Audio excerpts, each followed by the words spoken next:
welcome back to Cinemavino. It's good to have you guys here back with us. We got Travis Budd, Bravis Tud. Hey, Bravis Tud. Sean Jordan, Shoujo. Hello. My name's Todd. We're going to kick off a Christmas series 2026 style. We're going to be reviewing a series of movies that you guys would probably think, man, I can't believe you guys haven't done those yet. Do you want to take that again? From the top? We're going to be reviewing a series of movies that you guys probably will be surprised that we haven't done already.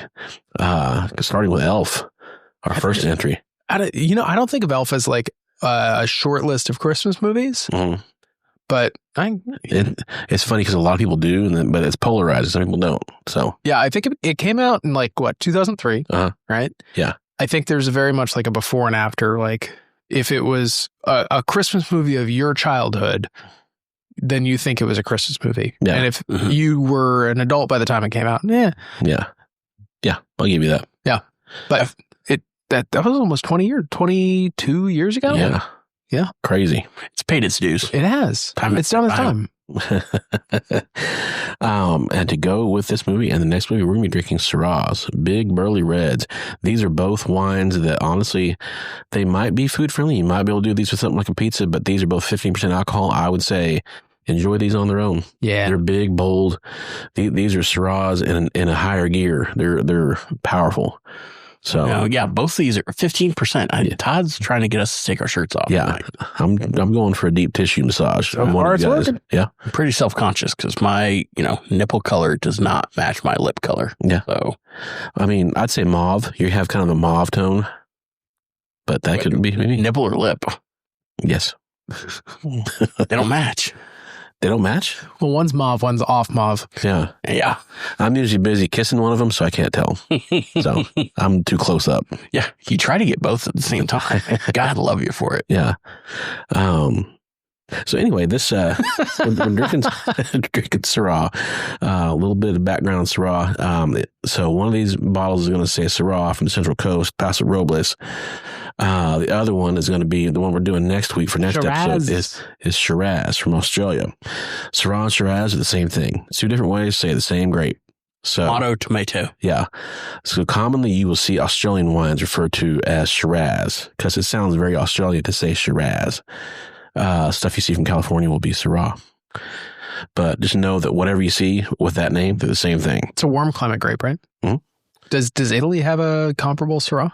I believe so. I believe they've got some Syrah mixed into their stuff. A lot of their stuff is going to be blends of a lot of different local Italian grapes, but then you'll see some Syrah and the Italian equivalent of Grenache mixed in there. Odd. So, hey. Told Mark I'd get a selfie for us. Oh, yeah. Our Kiwi buddy. You can be in the next one. Syrahs will be full-bodied. They're going to be a very meaty, rich wine. Yeah, it's a beefy wine. They're going to be bigger and burlier than a Pinot Noir, but not as big. Sediment in there. Yeah. Did you see it? Yeah. You can see it on the bottle. Yeah. It's because this wine's it's a 2017, so yeah, this has got some years to it. So it's been sitting around. This is probably peak drinkability.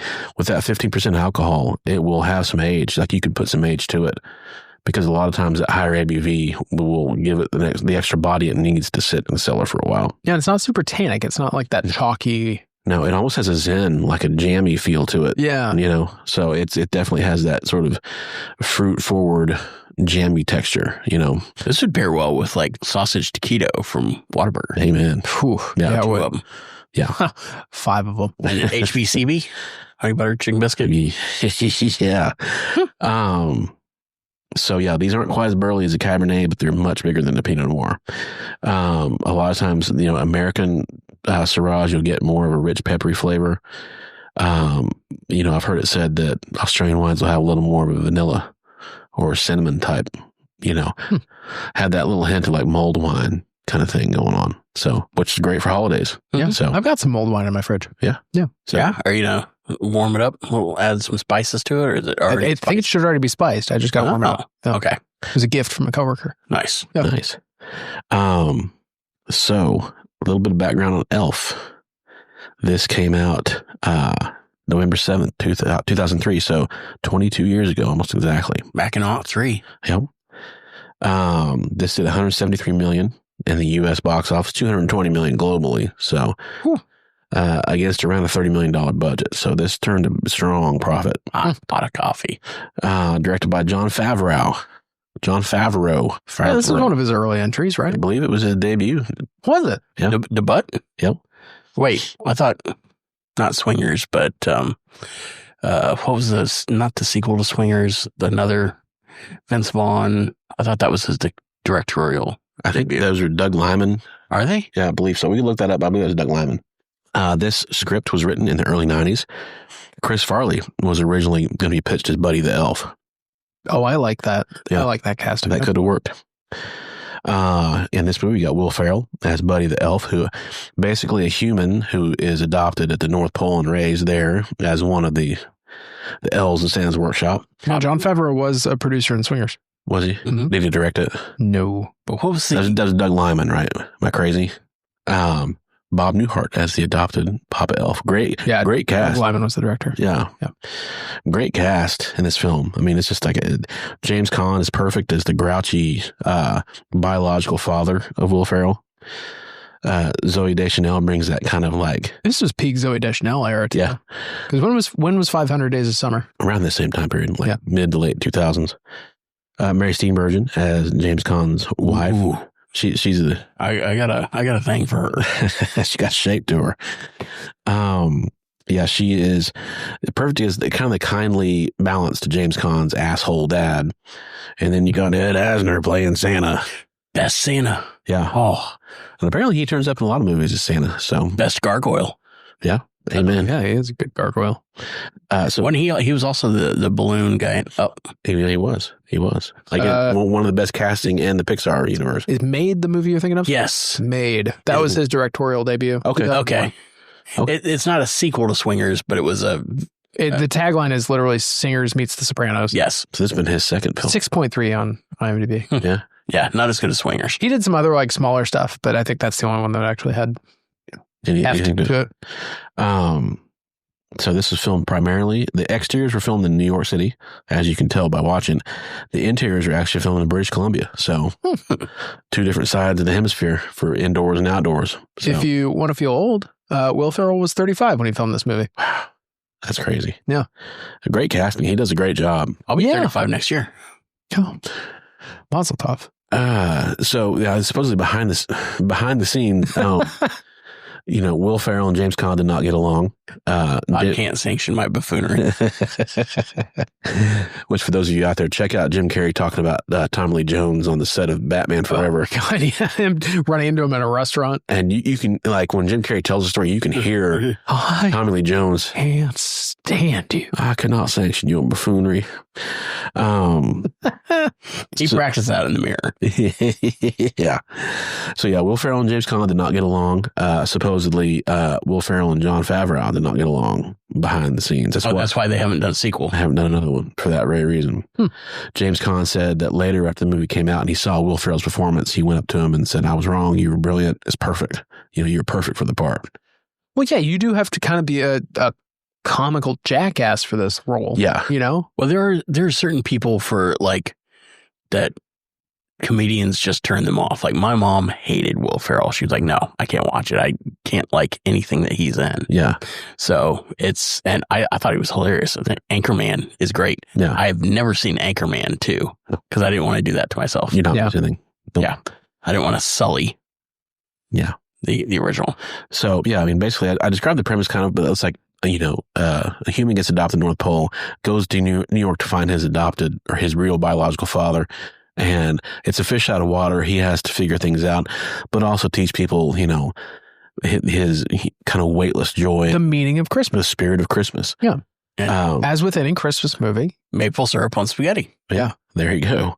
I do have a former coworker who every Christmas him and his family will do the elf dinner. Ooh. Spaghetti with maple syrup and M&Ms and chocolate syrup. It's nothing but candy. It sounds disgusting. Yeah. I don't know how they do it. Sounds like diabetes. It sure does. But it's Oklahoma, so Why not? why not? Embrace it. So, Travi, had you seen this before? Yes, several times. So tell me your thoughts from the first time you saw it. I gotta say, I thought it was hilarious the first time I watched it, and then like I didn't think it was the greatest movie I had ever seen, but then I had watched it again like the next year, and then the next year, and then the next year. And again, I feel like piecemeal, especially when it was on TV, I've watched this movie like 20 times over the years. And for me, it has grown into a classic, which is weird. Like, there's not other films from the early 2000s. Well, I guess Love Actually is early 2000s, and that's also become a staple. Bad Santa. Yeah. Bad Santa, I don't watch as much. I think I understood it after the first couple times. And the kid with the sandwiches. Yeah. But this one, like, there's always something new or some joke that hits me now at a certain age that didn't before. I'm just like, okay, now that's hilarious. Like, I've heard it 20 times. Yeah. The 20th time is even funnier. And then it was also in the news a few years ago because they wanted to cancel the, Baby It's Cold Outside. Mm-hmm.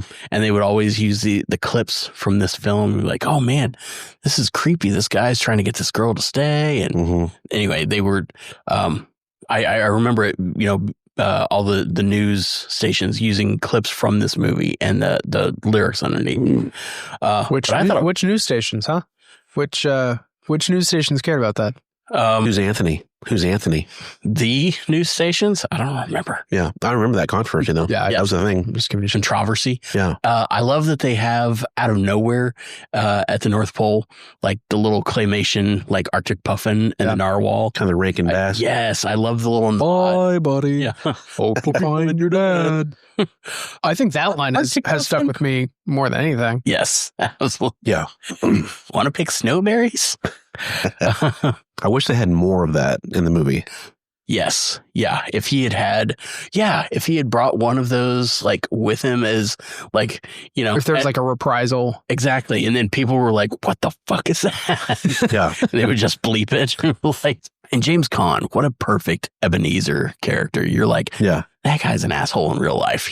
That's not a stretch. Yeah. You didn't have to go that far. It's like when he throws Will Ferrell against the wall, it's like, that feels very real. Mm-hmm. Hey, we get Peter Dink too. Yeah. So when I saw him in Game of Thrones, I'm like, oh, that's the dude from Elf. He was the angry elf. And it's like, that's rude. And you guys just reminded me about Kyle Gass and Andy Richter on the little cameo. Yeah. I tell you what, that's when I laughed my hardest, is when I heard them doing the pitch about like, okay, and there's a little asparagus and he's self-conscious about the way his pee smells. And then they cut him off and I'm like, wait, let him finish. I want to hear more about this. Yeah. I would read that book. Don't do produce. Produce just reminds kids of their vulnerabilities. Yeah. Yeah. Well, and one thing they nail for somebody who has little kids is you can't take 2 pages out of the book and expect them not to freak out. They're going to freak out if there's two that you don't find out what happens to the asparagus or whatever. Like, they don't get that ending of the story. They're going to wig out. I need to know what happened. And then the parents will be pissed. And they're going to take it out on you. So, yeah. Yeah. Because, we've had some books get ruined by our kids holding them and like flipping through them, and then they have milk or whatever the pages get stuck together and we can't get them apart. So the books get ruined. And so, you can't skip pages. No. So that's a very Especially real once they like memorize the story. Oh, they have I need to see the story. Yeah. I mean, they can memorize stories before they can even read. Give me the story, Papa. Yeah, exactly. They speak like little Dutch kids. So at least mine do. Give me ein Klapp. Do you want me to put my fingers in the dam to keep it from breaking? Give me the story, Papa. You're so learned. So what would you give this movie? 7.5 for me. It is a great... Nope, I'm going to give it an 8. I got to say, it's every time it's on, I'll usually leave it on until I see a 1 or 2 clips and I'm like, yes, all right, I've got my fix. Yeah. I don't need to watch the whole thing because I feel like I've got it stuck in my head. Yeah. Same thing with like A Christmas Story. Yeah. Like I've seen that enough. I can watch it. I can close my eyes and, just run the reels. Yeah. Zooey Deschanel, lovely singing voice. Yeah. Yeah. She has a very... That's what she was known for. Via my kids, I've seen Trolls and the Trolls movies quite a bit, and she sings in those. Oh, nice. So, Did you ever listen to the band she was in? She and him? Mm-mm.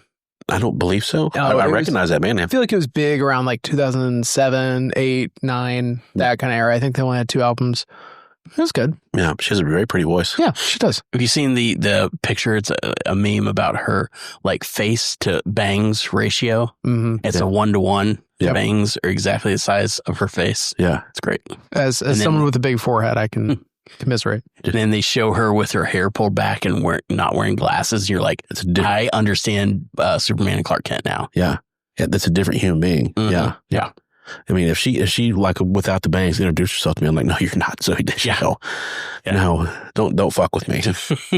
You're Katy Perry. Yeah, exactly. Oh, wow. Yeah. You never see them together at the same time. I'm saying. Yeah. Somebody check on Orlando Bloom.